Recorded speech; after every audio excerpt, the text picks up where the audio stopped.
നമസ്കാരം, news prime മലയാളത്തിലേക്ക് സ്വാഗതം. ആം ആദ്മി പാർട്ടിയുടെ പഞ്ചാബ് ഘടകത്തിൽ വലിയ വിള്ളലാണ് വീണിരിക്കുന്നത്. മുഖ്യമന്ത്രിയായ ഭാഗവന്ത് സിംഗ് മാൻ എപ്പോൾ വേണമെങ്കിലും രാജിവെച്ചേക്കാം. കെജ്രിവാളിനെ സംബന്ധിച്ചിടത്തോളം ഇനി ഡൽഹി രാഷ്ട്രീയം എന്ന് പറയാൻ ഒന്നുമില്ല.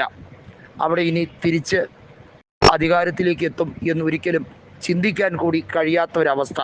അത്രയേറെ ആം ആദ്മി ദുർബലപ്പെട്ടിരിക്കുന്നു. വലിയ തോതിൽ ജനങ്ങളെ പറ്റിച്ച് മുന്നേറാം എന്നുള്ള കെജ്രിവാളിൻ്റെ എല്ലാ പ്രതീക്ഷകളും തകിടം മറിഞ്ഞിരിക്കുന്നു. വർഗീയവാദം ക്ലച്ച് പിടിച്ചു എന്ന് BJP കരുതിക്കൊണ്ട് എല്ലാ മേഖലയിലും അവർ ആധിപത്യം നേടിയെടുക്കാൻ ശ്രമിക്കുകയാണ്. അതിനിടയിലാണ് പഞ്ചാബ് രാഷ്ട്രീയം കലങ്ങി മറിയുന്നത്.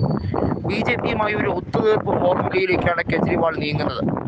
പ്രത്യക്ഷത്തിൽ കെജ്രിവാളിനെ എൻഫോഴ്സ്മെൻറ്റും മറ്റും അന്വേഷണ ഉദ്യോഗസ്ഥരും ഉപദ്രവിക്കാതിരിക്കാൻ BJPയുമായി ഒരു ഒത്തുതീർപ്പ് ഫോർമുല അതാണിപ്പോൾ അണിയറയിൽ തയ്യാറാക്കുന്നത്.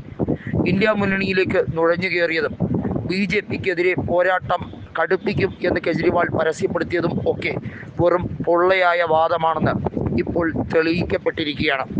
ഭാഗവന്ത് സിംഗ് മാനിനെ മാറ്റാൻ കെജ്രിവാൾ ഏറെ നാളായി ആഗ്രഹിക്കുന്നു. മുൻപ് കെജ്രിവാളിന് ഏറെ പ്രിയങ്കരനായിരുന്ന ഭാഗവന്ത് സിംഗ് പതിയെ തൻ്റേതായ വ്യക്തിമുദ്ര പതിപ്പിക്കാൻ തുടങ്ങിയെന്ന് മനസ്സിലായ നിമിഷം മുതൽ തന്നെ ആം ആദ്മി പാർട്ടിക്ക് പുതിയ നാഥൻ എന്ന രീതിയിലാണ് പഞ്ചാബ് ഘടകം ഭാഗവന്ത് സിംഗ് മാനിനെ പ്രകീർത്തിച്ചത്. ഇത് കെജ്രിവാളിനും സിസോദിയയ്ക്കും വ്യക്തിപരമായി വലിയ ആഘാതം തന്നെയാണ്. കെജ്രിവാളിനെ സംബന്ധിച്ചിടത്തോളം എന്നും സ്റ്റാറായി ഒന്നാമനായി ആം ആദ്മി പാർട്ടിയിൽ നിൽക്കണം. അതിനുവേണ്ടി വലിയ രീതിയിലുള്ള ഉഡായിപ്പ് പദ്ധതികൾ കാണിച്ചുകൊണ്ടേയിരിക്കും. തനിക്ക് അധികാരത്തോട് ഒരു മതിപ്പുമില്ല, ധാർഷ്ട്യം ഒന്നും തന്നെയില്ല, ലളിതമായ ജീവിതം നയിക്കാനാണ് താല്പര്യം എന്ന് പറഞ്ഞാണ് ഏറ്റവും മുന്തിയ ആഡംബര വീടും ആഡംബര കാറുമൊക്കെ സ്വന്തം രീതിയിൽ ഖജനാവിൽ നിന്നും കൊള്ളയടിച്ച് നേടിയെടുത്തത്. എല്ലാം അറുതി വന്നിരിക്കുന്നു. ഡൽഹിയിലെ ജനത തള്ളിക്കളഞ്ഞിരിക്കുന്നു.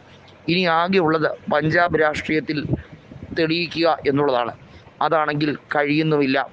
ഭാഗവന്ത് സിംഗ് മാനിനെ മാറ്റിയാൽ മാത്രമേ ഇനിയൊരു പ്രതീക്ഷയുള്ളൂ എന്ന് കെജ്രിവാളിന് നന്നായി അറിയാം.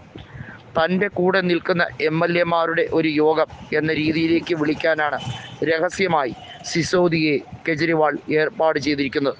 ഭാഗവന്ത് സിംഗ് മാനിനെ സംബന്ധിച്ചിടത്തോളം കെജ്രിവാൾ ഡൽഹി രാഷ്ട്രീയത്തിൽ തന്നെ ഊന്നി നിൽക്കണം എന്ന കാഴ്ചപ്പാടാണ്. എന്നാൽ അതിശി മാർലേന ഒട്ടും വിട്ടുകൊടുക്കാൻ തയ്യാറില്ല. പ്രതിപക്ഷ നേതൃസ്ഥാനം ചോദിച്ച് മേടിച്ചത് തന്നെയാണ്.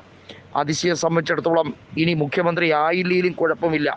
കാരണം അവർ ഒരിക്കലും വിചാരിച്ചില്ല കൽക്കാജിയിൽ വീണ്ടും വിജയിച്ച് കയറാൻ പറ്റുമെന്ന്. കെജ്രിവാളാണെങ്കിൽ ന്യൂഡൽഹി മണ്ഡലത്തിൽ പർവേസ് സിംഗ് ശർമ്മയോട് തോൽക്കുകയും ചെയ്തു. അത് അദ്ദേഹത്തിൻ്റെ കരിയറിലെ ഏറ്റവും വലിയ തിരിച്ചടിയാണ്.